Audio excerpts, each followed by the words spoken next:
रात का वक्त था।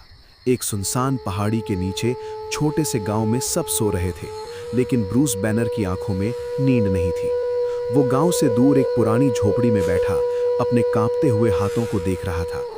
उसका दिल तेजी से धड़क रहा था, इसलिए नहीं कि वो डरता था, बल्कि इसलिए क्योंकि उसके अंदर का शैतान जागने की कोशिश कर रहा था। ब्रूस ने धीरे से कहा, नहीं, अभी नहीं, अभी वक्त नहीं आया है।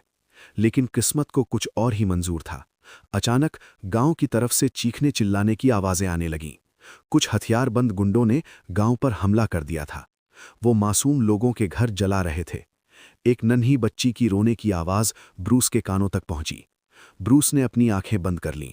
उसने कोशिश की कि वो शांत रहे, पर गुस्से की एक लहर उसके शरीर में दौड़ने लगी। उसका शरीर फूलने लगा, कपड़े फटने लगे और उसकी रगों में खून की जगह एक हरी आग बहने लगी। ब्रूस बैनर अब वहां नहीं था, अब वहां सिर्फ हल्क था। हल्क झोपड़ी से बाहर निकला। उसका हर कदम जमीन को हिला रहा था। जब वो गांव पहुंचा तो गुंडों ने उस पर गोलियां चलाईं, लेकिन हल्क के लिए वो मामूली मक्खियों जैसी थीं। हल्क ने उनकी तरफ देखा। उसकी आंखों में गुस्सा तो था, लेकिन उनमें एक गहरी पीड़ा यानी पेन भी थी। एक गुंडे ने चिल्लाते हुए कहा, ये क्या बला है? हल्क ने एक जोरदार दहाड़ मारी, एक ऐसी आवाज जिसने आसमान को हिला दिया। उसने एक ही झटके में उनकी गाड़ियों को खिलौने की तरह पेट दिया। लेकिन इस बार वो पागलपन में सब कुछ तबाह नहीं कर रहा था। वो सिर्फ उन्हें रोक रहा था जो कमजोरों को सता रहे थे। जब सब गुंडे भाग गए और आग ठंडी हुई, तो वही नन्ही बच्ची हल्क के पास आई।